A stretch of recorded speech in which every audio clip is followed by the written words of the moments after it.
Welcome to the Vanilla to Vixen podcast. This show contains adult content, so if you are under 18 or easily offended, please switch off now. Mr. and Mrs. N are not qualified relationship counsellors. This show is for entertainment purposes only.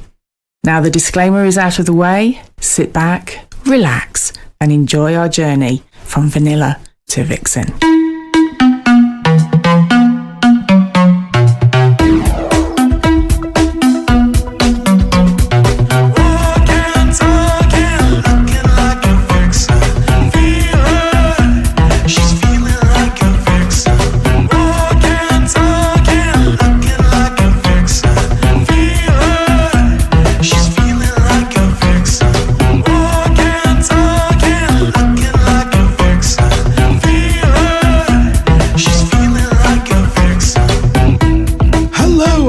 Episode 205 of Vanilla to Vixen.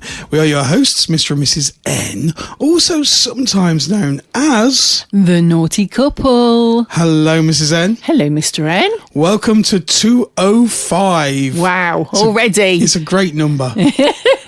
I failed my first driving test in a Peugeot 205. Did you? Great cars. I'm assuming it wasn't the GTI. It wasn't. They were great. They're worth a fortune now. Yeah, if only. Well, I'd better stop fornicating over vintage cars, classic cars.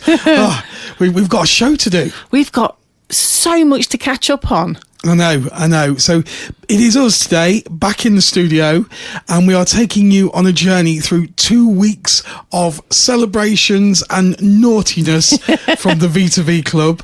We are telling you about our summer party that we had. Yes, including that famous barbecue. Oh, it was absolutely epic. Epic barbecue.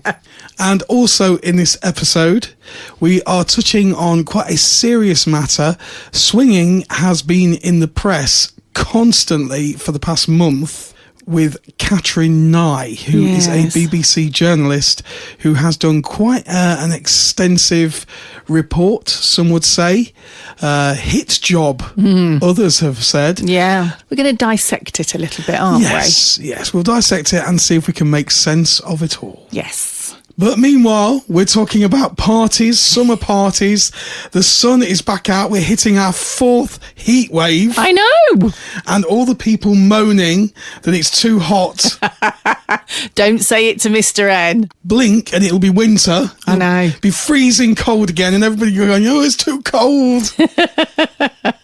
Talking of the cold, I've got a little story about 3 guys. Okay.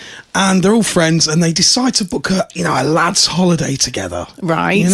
So they go off to a ski lodge. And the ski lodge, be fun. Lads, all having fun together, do something, a bit of an activity kind of thing. It'll be a lot of shits and giggles until someone shits and then there's no more giggles. But the ski lodge make a terrible error with the booking. Right. So they only get 1 room and 1 massive bed. So in the middle of the night, the guy on the right wakes up and says, I had this vivid dream of getting a hand job. And then the guy on the left wakes up and he says, that's unbelievable. I had the same dream.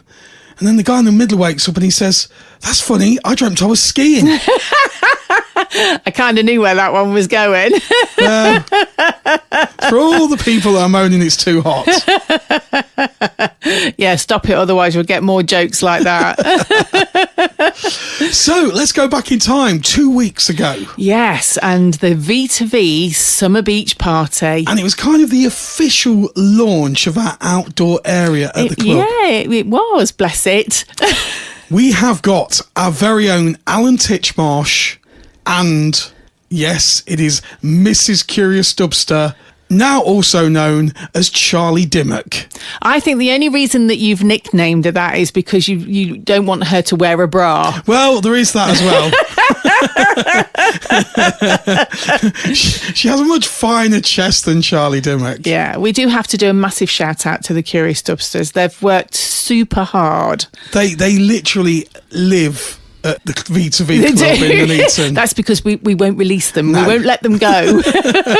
And we kind of just leave them there, and then we come back and a little bit more has been done to the club, and then a little bit more has been done.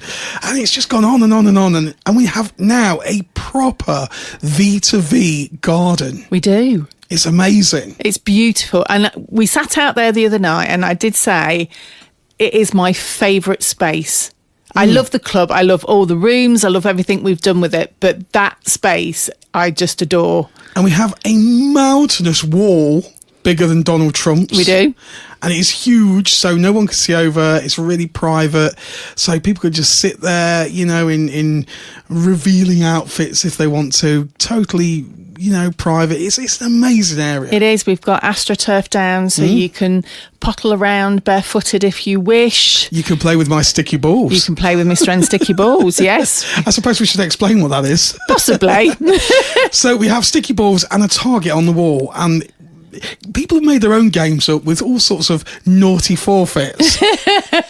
And yeah, you have to throw Mr. N's sticky balls. It's a little bit like Wolf of Wall Street, only we've replaced the dwarves for goodness. with the sticky balls. I do have to say, though, Mr. MS Chaps, he was sitting in the seating area, and the target is on the opposite side. Yeah. And he picked up one of your sticky balls and lobbed it, and he got it in the 100 spot. No. Yeah, right from where he was sitting. I witnessed it, so I know it's true. Beginner's luck. Beginner's luck, Mr. MS Chaps.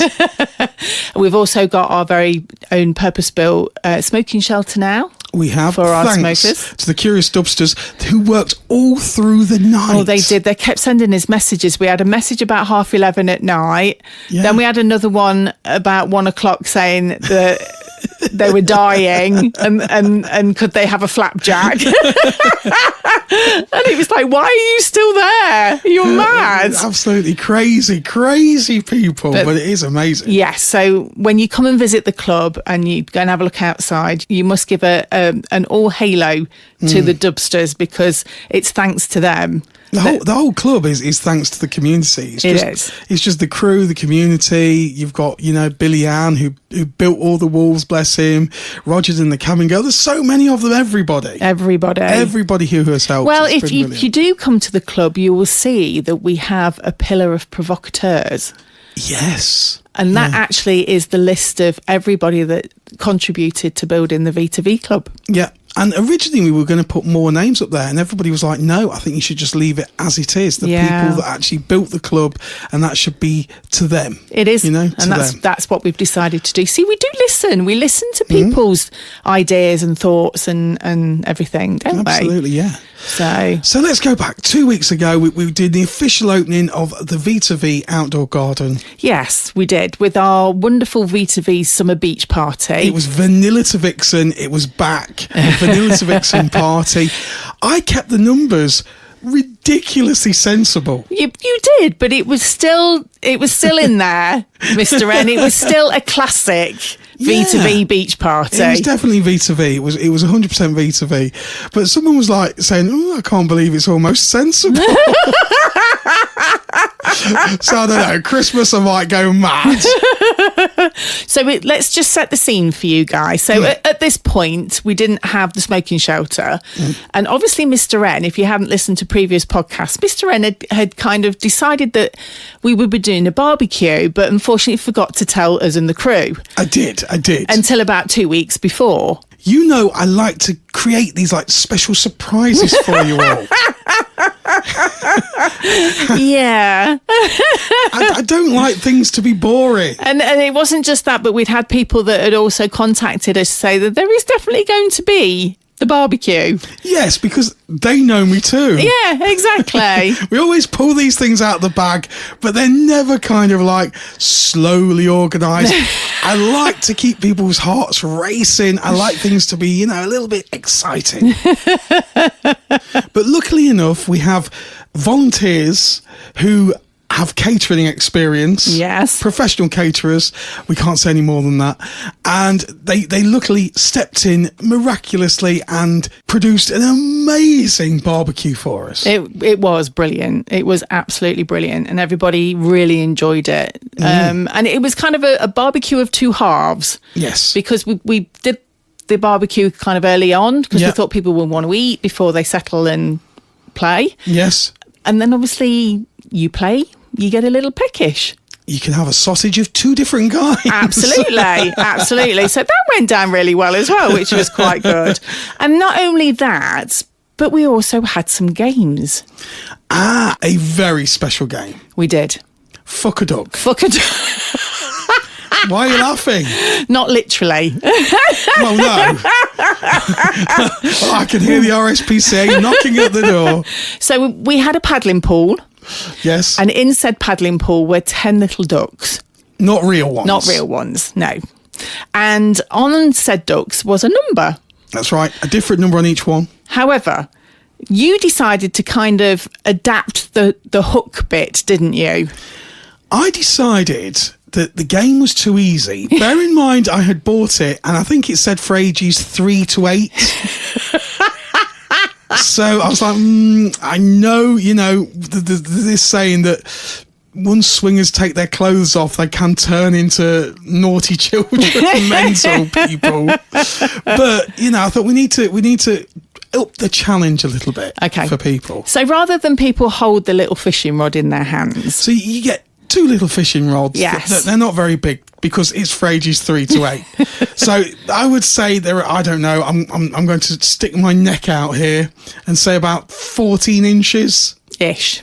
You're about right there, I reckon.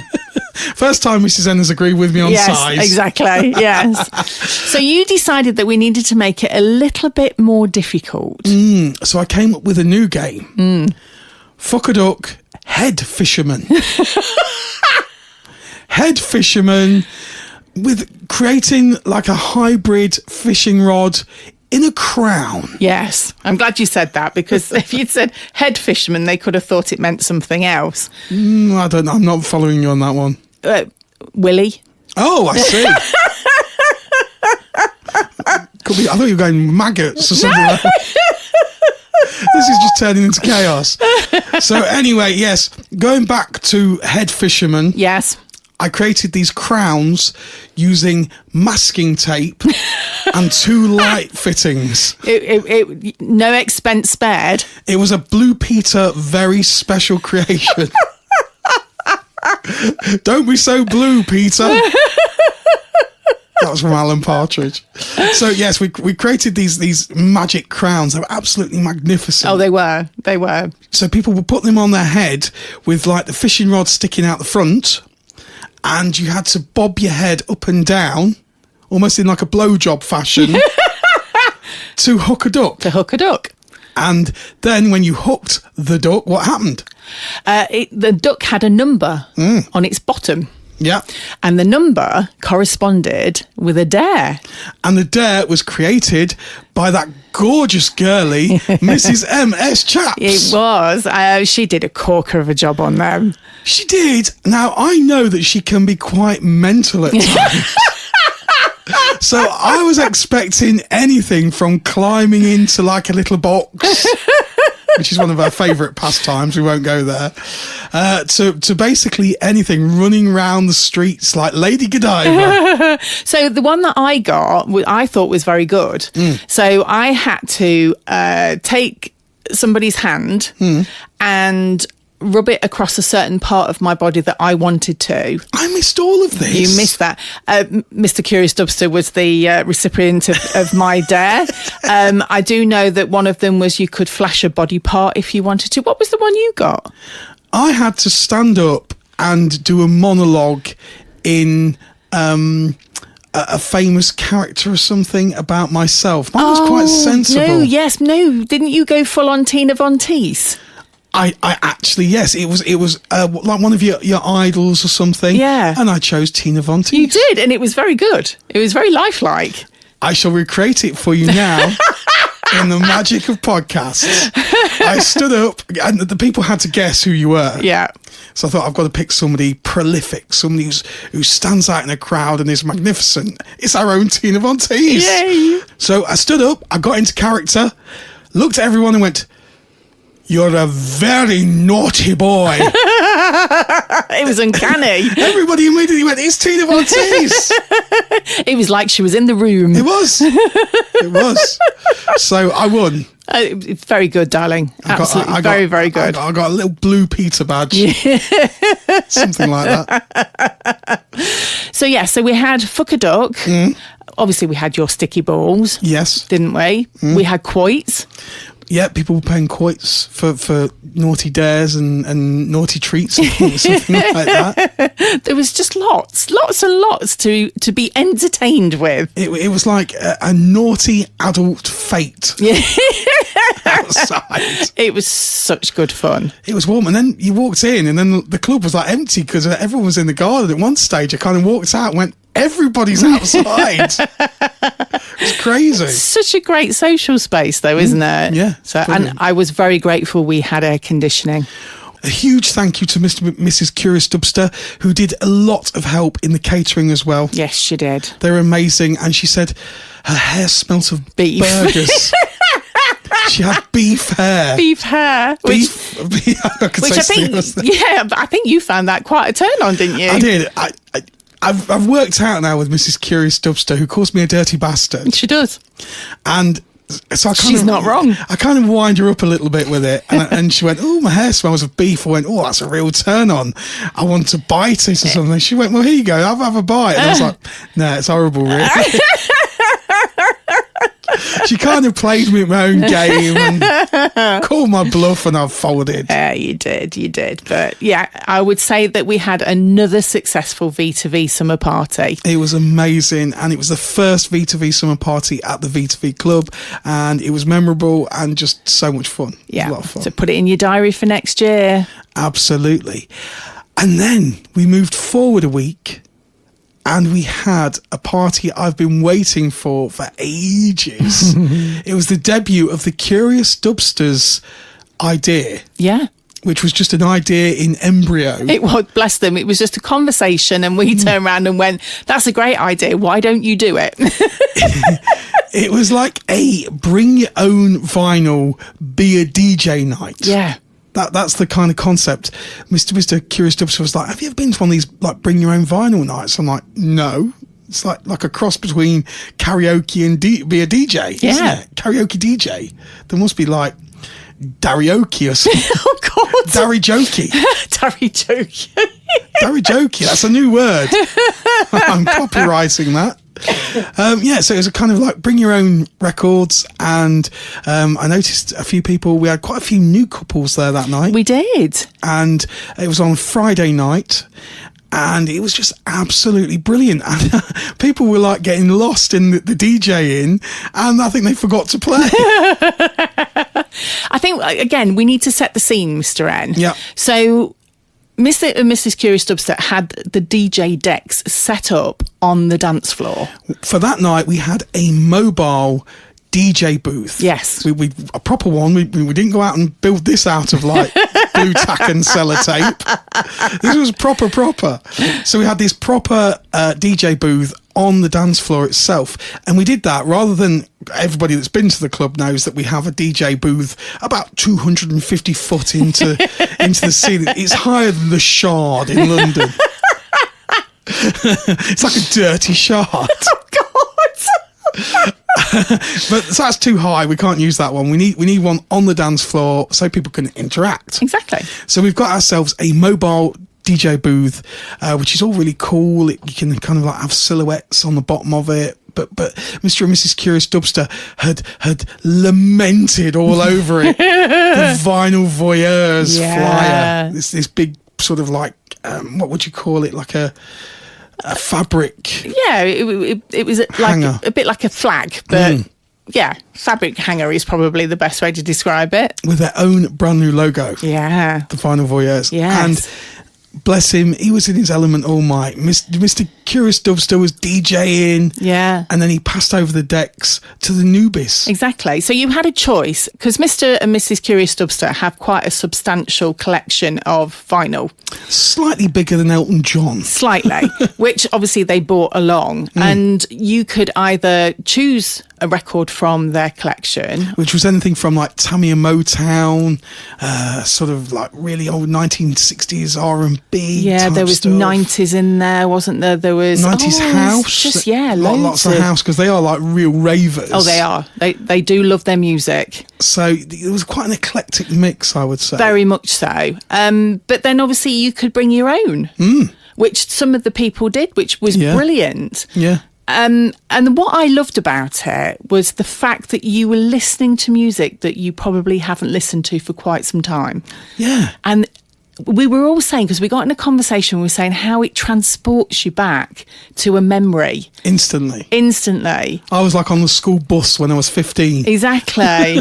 Exactly. And it was just, and I loved it. It was just the most amazing concept, which was quirky and that I don't believe any other club has done before. Not to my knowledge.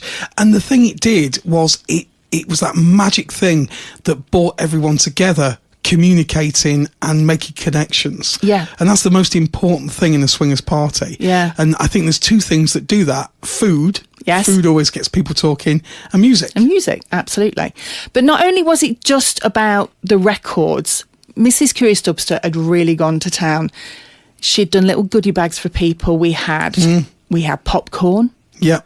She'd made records. They were like bowls. Handmade memorabilia. Yes, which anybody that did use the DJ decks was given one one of these record bowls. These proper kind of like, they were melted into artistic. Molded, yeah. They looked like works of art. They were just absolutely amazing. Yes, I did nick one for the mints on the end of the bar. If you want to know what one looks like. You can see one at the end of the bar. They were just absolutely incredible. And everybody was like really excited to get one of these vinyl voyeurs, proper printed labels, vinyl voyeur bowls. They were brilliant. They were great. There was little bags of jelly beans in there. There was just all sorts of little goodies that they were giving welcome shots away, weren't they, when you walked in? So if you attended that night, you got well and truly looked after. And the Mixer Vixen even created her own vinyl voyeur's cocktail. Yes, she did. Which was like 3 layers. It was almost, it was like starts off like kind of like really dark, then gets a bit lighter, then clear. So I can actually tell you what's in it. Go on then. So it is Tia Maria, Baileys, and Drambuie. That's why it cost me about £50 a shot. We were losing money on every one of those.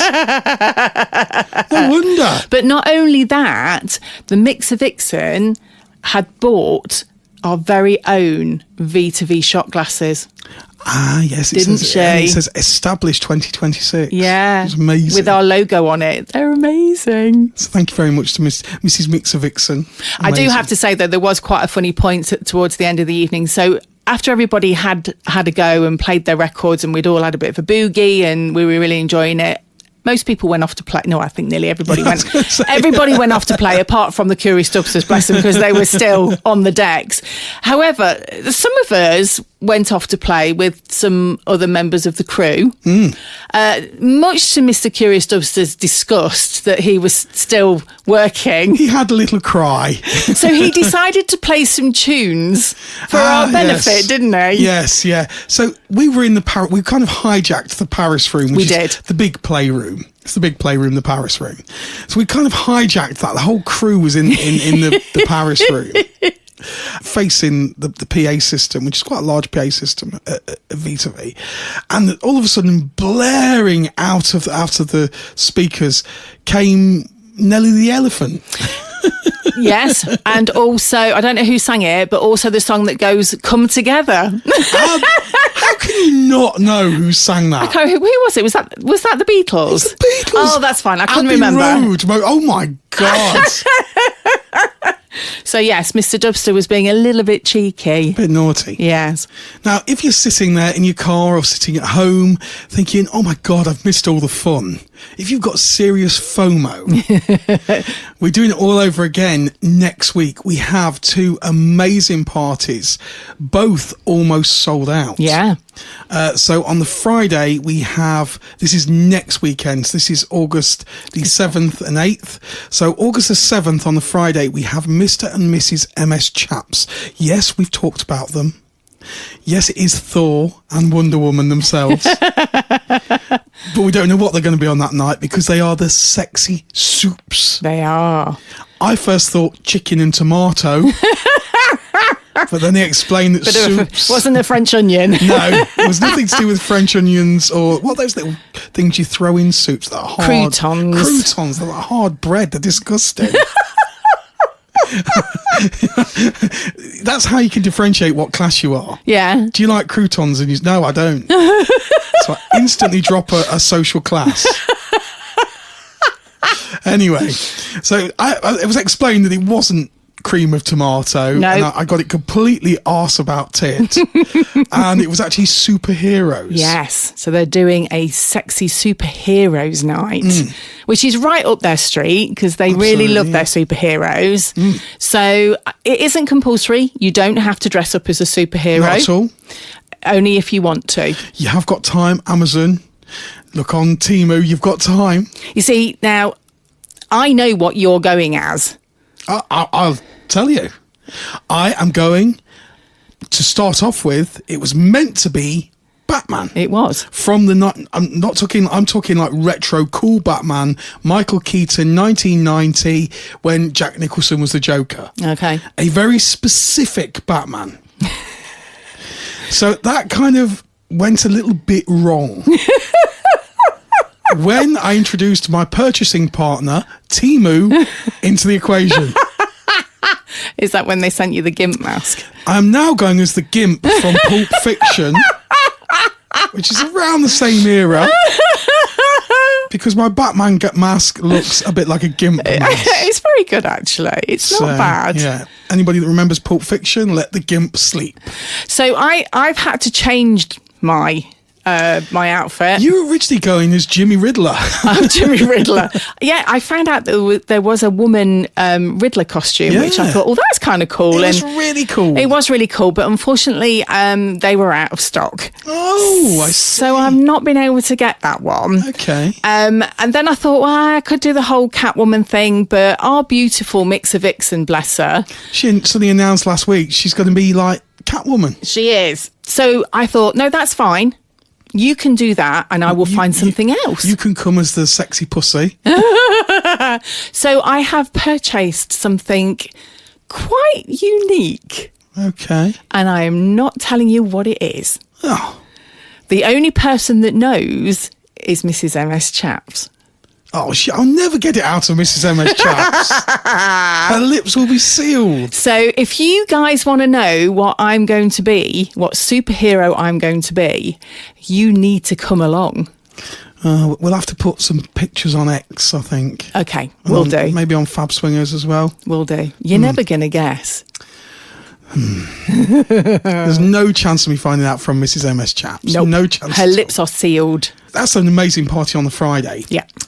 Saturday, you think to yourself, okay, we've got to do something that's really, really cool because Friday, you know, everybody will come to the Friday. We've got loads and loads of people doing the dirty double. Yeah. So on the Saturday, it's the 8th of August. It's my birthday weekend. It is. It is. It's the day before. August the 9th, it's my birthday. It is. August the 8th. So when it turns midnight, it'll be my birthday. I know. How cool is that? Do you realise both of us are going to get to celebrate our birthdays in the club this year? Oh, we'll have to wait about 7 years before that. I know. It's like Halley's Comet. So, Saturday night, it's roll to play. Oh, I can't wait. Not R-O-L-E, roll as in R-O-L-L, roll to play. Yes. With the amazing Roger the Cabin Girl. Yay. They are back at V2V with their own naughty party. Last time we had Dress Down Twister. We did. I was going to say, if you guys didn't manage to get to the first one that they did, oh, you missed out because it was just so much fun, so many giggles. I can't believe how many people were really good at Splat the Twat. Yeah. So Splat the Twat, for anyone that doesn't know, is like a little sort of like cuddly pussy. It's a crocheted vagina. A crocheted vagina. See, people thought it was going to be one of those ridiculously over expensive bean cats. jelly beans. Oh, the jelly cats. Jelly cats. Yes. See, you thought when I said furry pussy, you were thinking it was going to be one of those. It wasn't. It was a crochet vagina. They drop it down a big tube and you have to whack it with a massive dildo. Yes, which is very wobbly. Yeah, so it makes it harder. It was Mrs. MS Chap's lifelong ambition to complete this challenge. Oh, yes. So we didn't just have Splat the Twat, we also had Knock the Cock, because, you needed something for the ladies as well as the gentlemen. Absolutely. The cock, I feel, was bigger, easier for the ladies. No, because it travelled quicker because it was heavier. You have got so, that. You had to get your tactics right. Perhaps we could do with a smaller cock next time. Maybe. But there was Naughty Jenga, there was Pin the Junk on the Hunk. We had couples come that were brand newbie couples, and I think it's kind of almost like overtaken Vanilla to Vixen for newbies, because it's such a great party, because you can stand and watch. Yeah. You can stand and watch other people make a fool of themselves, i.e. us. And it's just one of those great conversation openers. It's a great icebreaker. There's so much to do. And we had couples coming up to us on the last role to play saying there's actually too much to do. It's like they wanted to do everything. It's a lot of fun. And I have spoken to the cabin girl and she has confirmed that there are new games as well this time. Okay. But I'm not revealing. I hate surprises. It's my birthday as well. Oh, she also has a plan for that. I know. I've heard about this. There's some sort of birthday surprise. I hate surprises anyway. I'm a little bit scared. You should be. It's the cabin girl. Yeah, so not only if you want to come and have an evening full of fun and laughter and games, you also want to come and help us celebrate Mr. N's birthday. Birthday blowjobs all round. Hey! Then you need to get yourselves a ticket. They are available from V2V.uk. That's V2V.uk. You can join us and all the V2V crew in the normal way. It all explains how it all works on the website, and that's how you do that. Yeah, amazing. This weekend we have got Vivid, which is our buy event, which is great because it's Pride down in Brighton. So we're celebrating. We've got the Vivid night, which is always a great night. Amazing, like disco, cool music. Yeah. So just think of the brightest kind of disco ever. That is Vivid. Mm-hmm. And I'm always a little bit under pressure. Because Tina Von Teese's playlist is like, I don't know how this has become some sort of competitive Fat Boy Slim competition. I think Mr. MS Chaps has got something to do with that. He has. Yeah, I hate him because he keeps teasing you about it. It's like you play good music and he'll say to you, Mr. N, is this Tina Von Teese's? And people keep coming up to me now. Everybody's saying, oh, is that Tina Von Teese's mix? Yeah. No, it's mine. It's terrible. It's good. A little bit of competition's good. So they say. Yes. So then on Saturday, we've got a brand new host at the V2V Club, and it is the launch of our alternative party night. So when I first heard this, it's called Metal and Mischief by an amazing couple who we had on the show only last week. Yeah. Called Thorsome. And they are bringing their Metal and Mischief. It's not just metal. I was thinking, oh my God, it's going to be like death metal all night. No, you've got all sorts of rock music on there. You've got like retro rock, like Meatloaf. Really, really cool sort of rock music. Thin Lizzy. It's going to be epic, this one. I'm really looking forward to this one. Yeah, it's just amazing. And you can literally dress up as a Lost Boy. You can dress up as Axl Rose.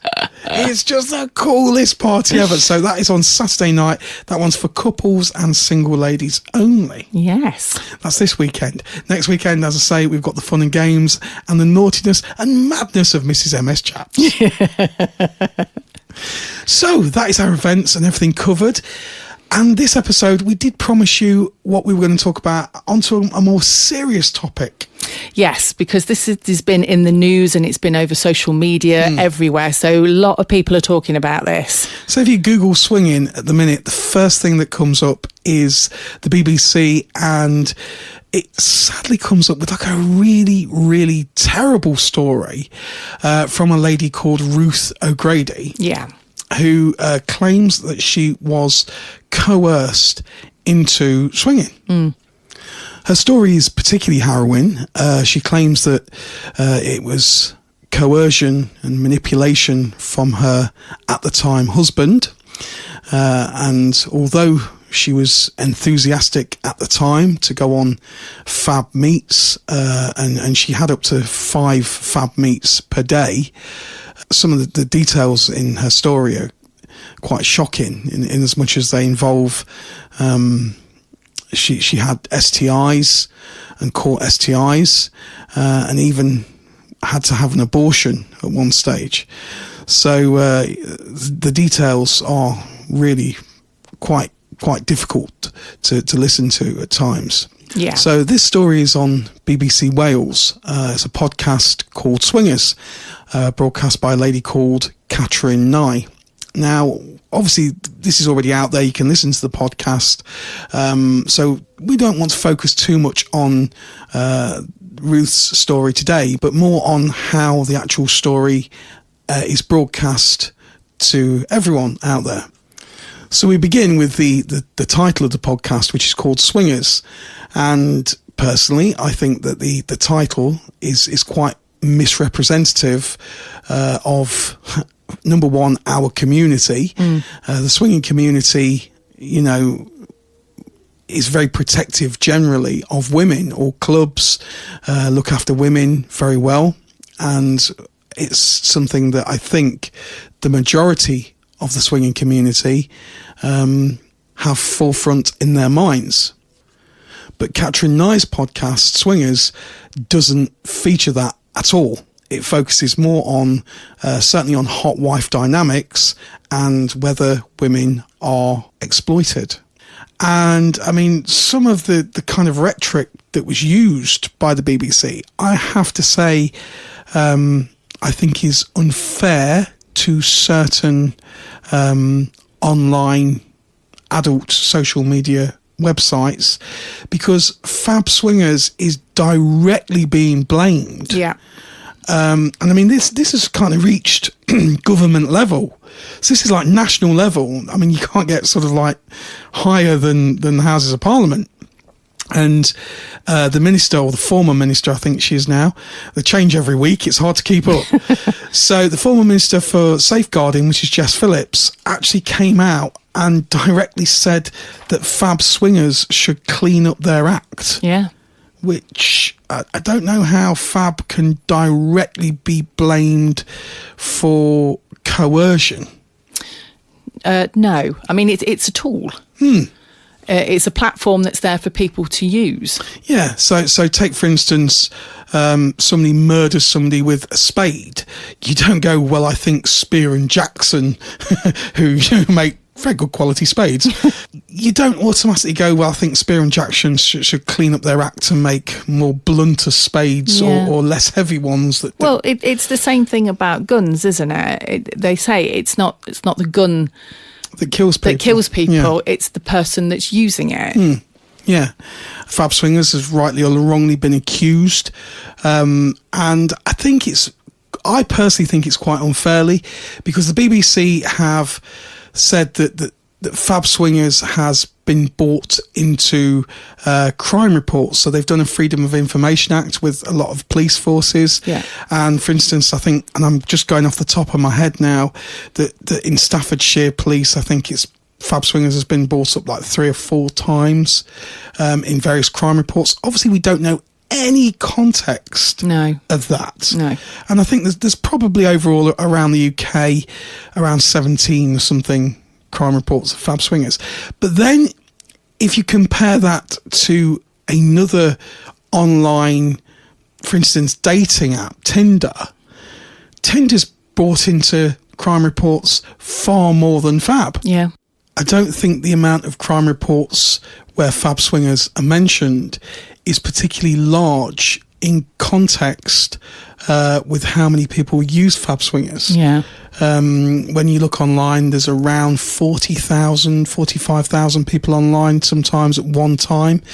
And as I say, I think Staffordshire Police said that they've had like 3. It's been mentioned 3 times. I mean, obviously 3 is 3 too many. Yeah, absolutely. But then when you put that into context with another online site such as Tinder, there's supposedly far more. So I just feel that Fab is being brought up probably a little bit unfairly here. Do you think that the reason that they're bringing Fab into it is because there may be people that are on the site that probably aren't there for what we would call a genuine reason, that they're looking for? Yeah, so I mean, if we actually look into the article itself, and I mean, I say article, it's now literally all over the place, and the thing that seems to be happening is, it's not just a report and a story and then finished. Yeah. So initially this was a podcast by a female journalist called Catrin Nye, who actually does a lot of stories about feminism and inequalities for women. Yeah. And it was on BBC Wales. It's the BBC, which some people call the biased broadcasting corporation. Faith in the BBC is the lowest it's ever been. We've talked about this topic with people at the club, and some of the people's reactions have kind of been the BBC taking the moral high ground on sort of grooming and coercion is kind of a little bit hypocritical. Slightly ironic, isn't it?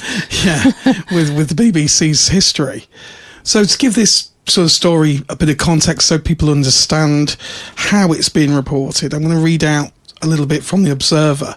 So the headline is, Swingers is a disturbing investigation into the nature of sexual consent. Sensitively handled story. I don't know if it is sensitively. I think parts of the story are quite shocking, and I'll come into that a little bit later on.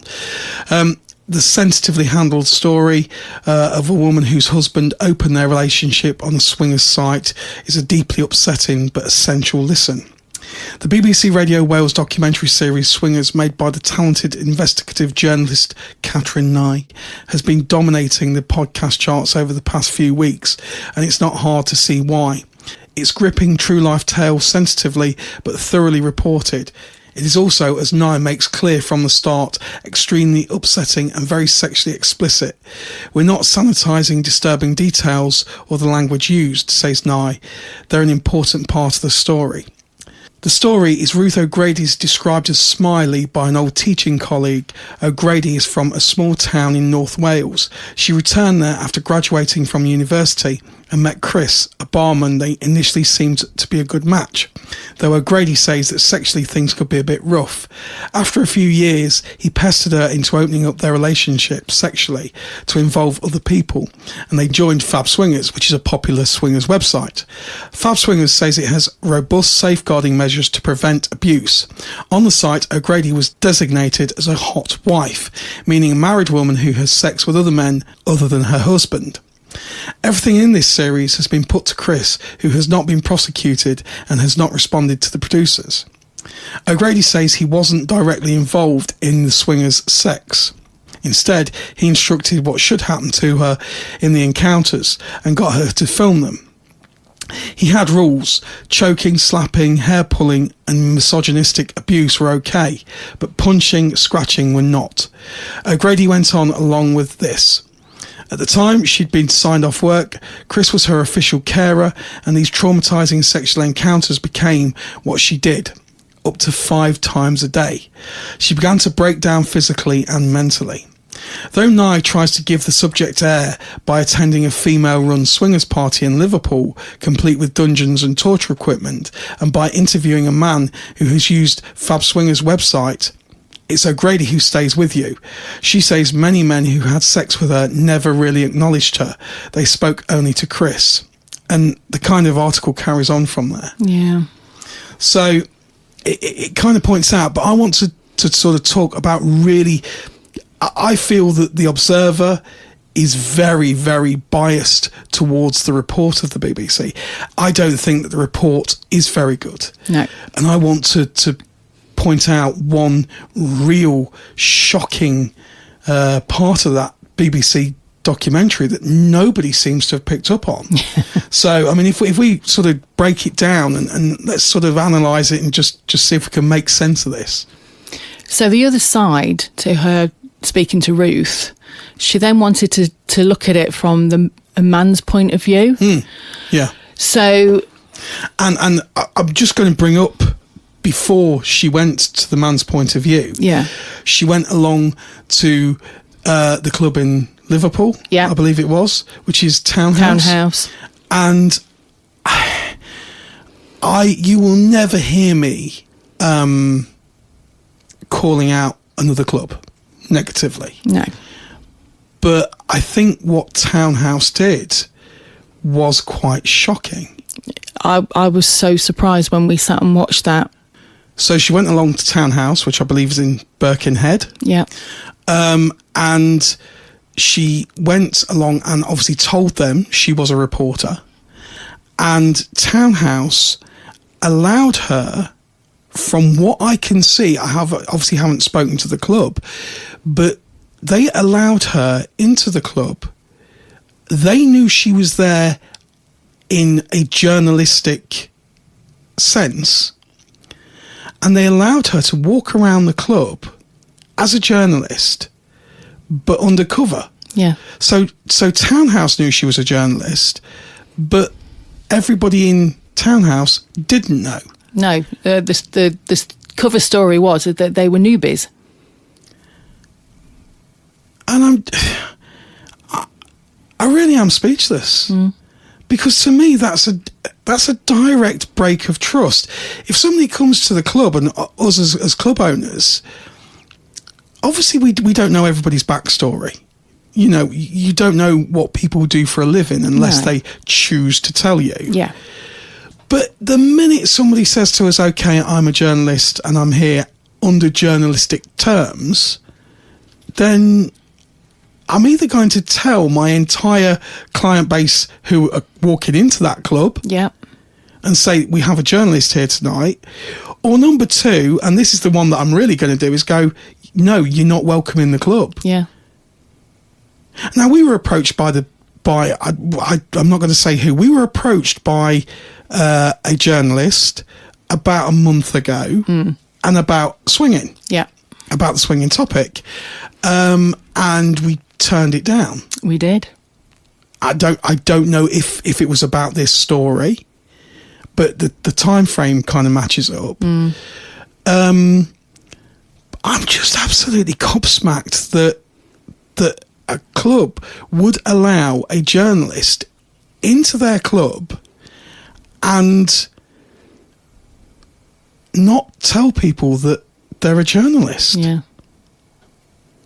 That's a hell of a lot of faith you are putting into the BBC. Yeah. And you know, I have to say the reason that we didn't engage with the request that we were asked for was because we didn't have any faith that whatever we were asked or the story we told was going to be truthful. And that's the trouble.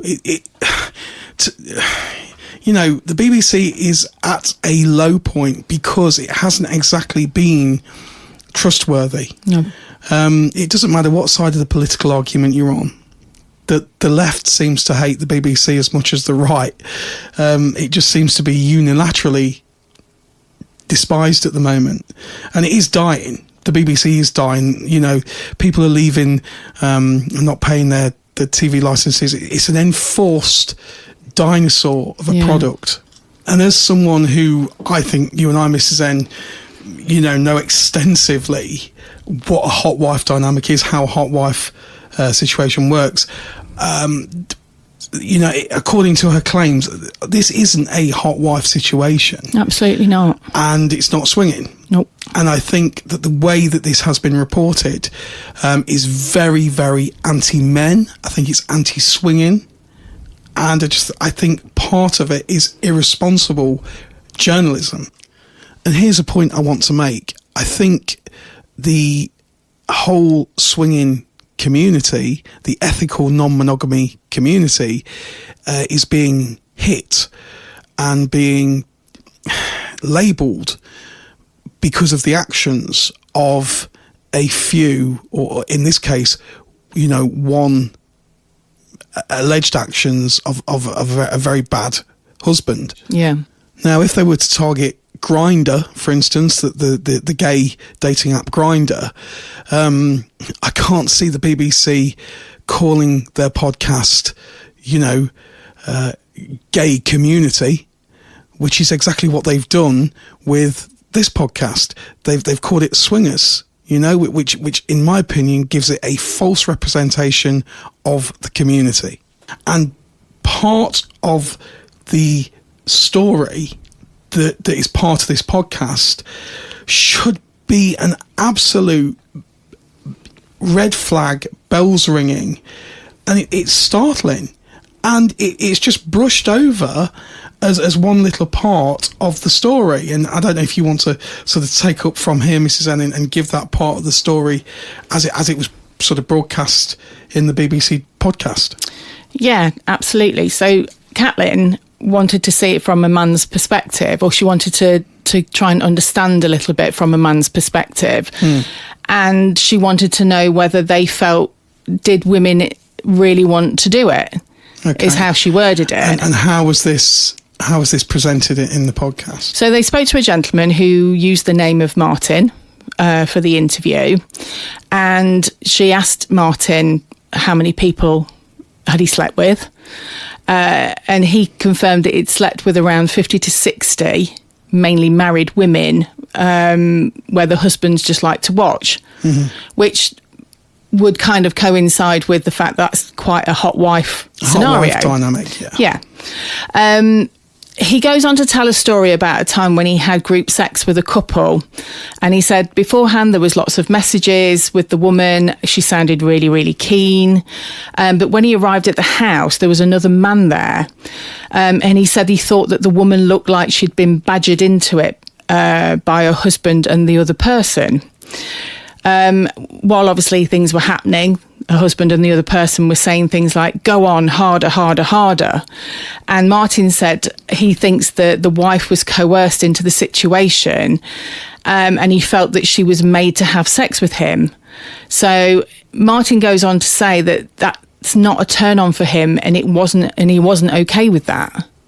And we've got no context as to whether this was his first fab meet or his 60th or 50th fab meet, because we don't know the context of whereabouts this description of this meet is in his timeline of meets. Yeah. But I mean, I guess you could possibly argue that this was his 60th last meet, and this put him off ever doing another fab meet. You might well do. I mean, Catrin goes on to ask him, did he feel in that situation that it was non-consensual sex? And Martin replied with yes. Okay.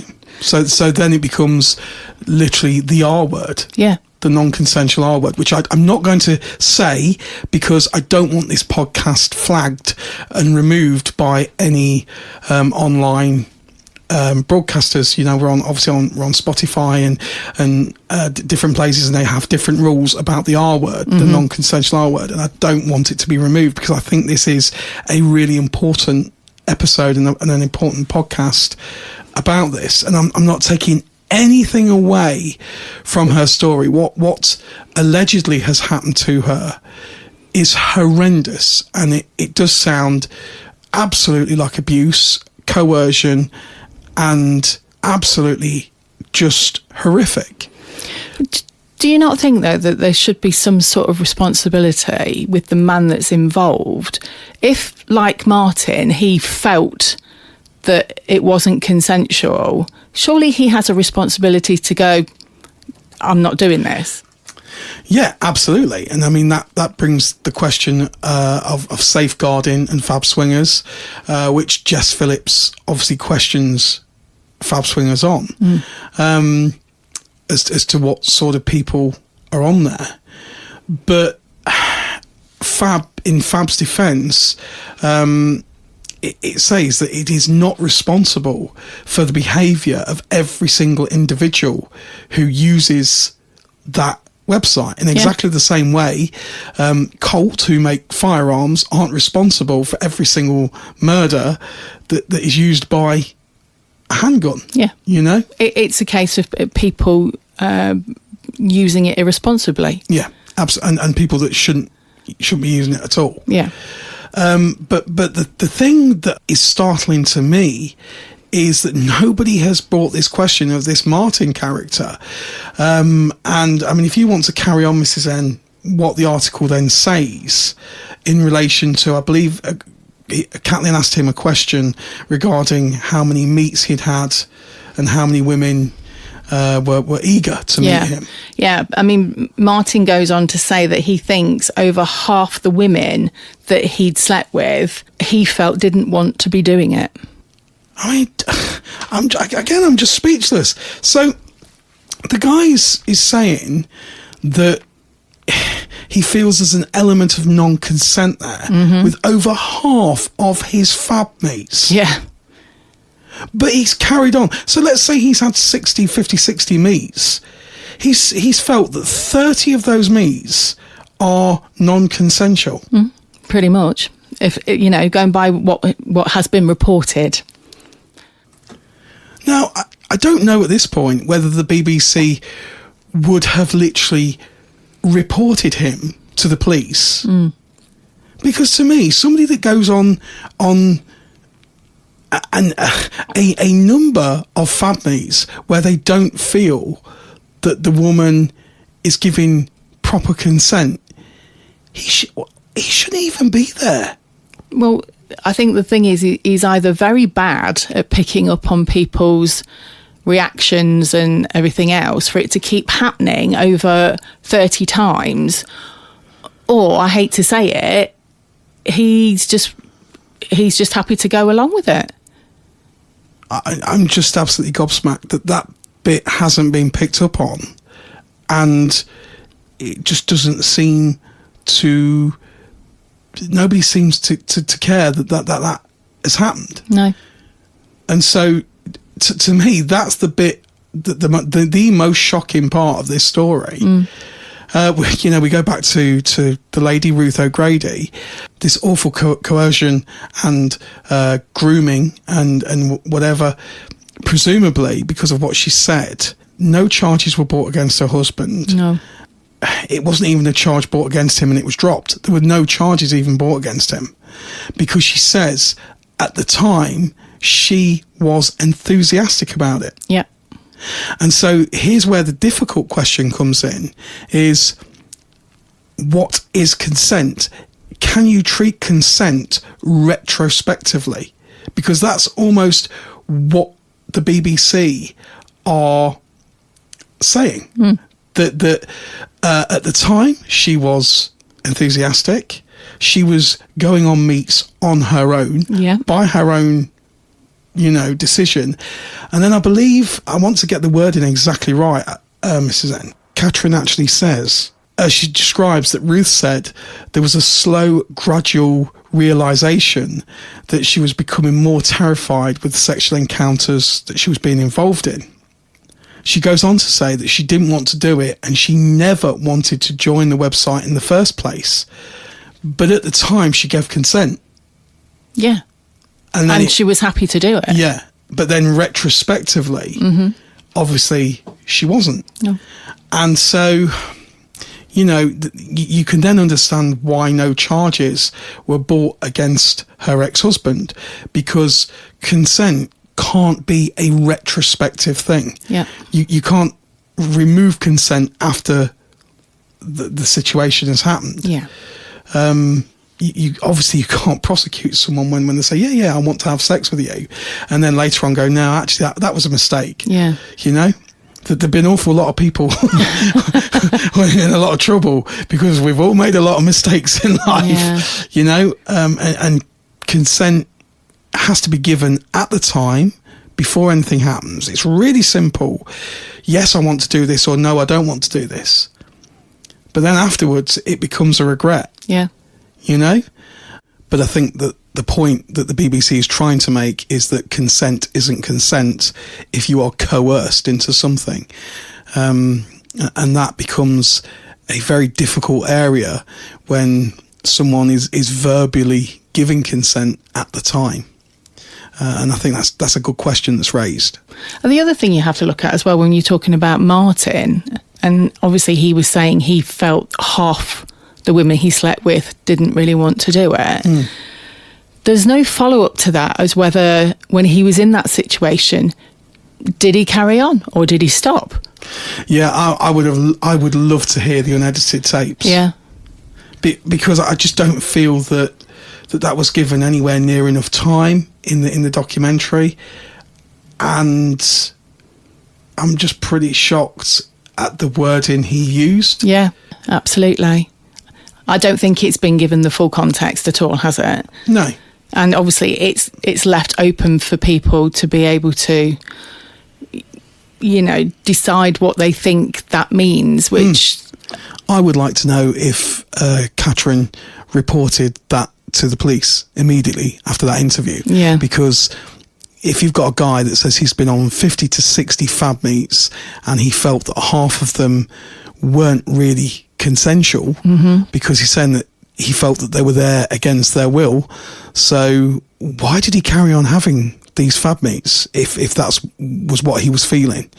I would really like to know that. Yeah, absolutely. We'll see where this goes, whether it just kind of fades away now. Yeah. Or whether supposedly another 50 women have come forward and said that they feel that they were in a similar situation. I mean, and please don't feel that I'm just having a go here at the BBC. I mean, if there is an underlying problem within the swinging community where people are in it against their will, or feel that they have been coerced into something that they didn't want to do, then that's an awful thing. Yeah, it's an awful thing, and it's only a good thing that it's been brought to light. Yeah, but I still just do question some of the journalism. To me, it just feels like they were looking for a scapegoat, and Fab Swingers was their scapegoat.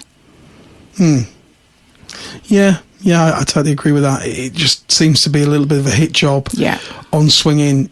At no point does that journalist say, well, actually, there's 40 to 45,000 active people on Fab Swingers.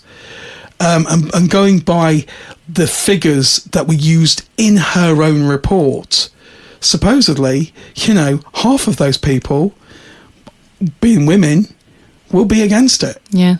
So 20,000 or so, I'm not sure that there's an equal 50% on Fab Swingers that are women, but whatever the percentage of women, half of those are going to be against it at their will, which I think is absolutely ridiculous. Yeah. For somebody who, as I say, we have extensive knowledge and experience of the swinging world, that's just not true. I just don't believe that for 1 second. No. That would mean that literally half of the women in our club would be there against their will. Yeah. Which is just crazy. Just crazy. Crazy and irresponsible journalism. And I think Jess Phillips' words, that it was kind of under the swinging umbrella. It's not swinging at all. Not at all. Not at all. And let's see if this fades out or whether it continues. We'll keep you posted. And on that bombshell, it's the end of another episode. We shall see you next week, when the world will be a little bit hotter. And it'll be close to my birthday. It will be. See you next week. Take care. Bye-bye.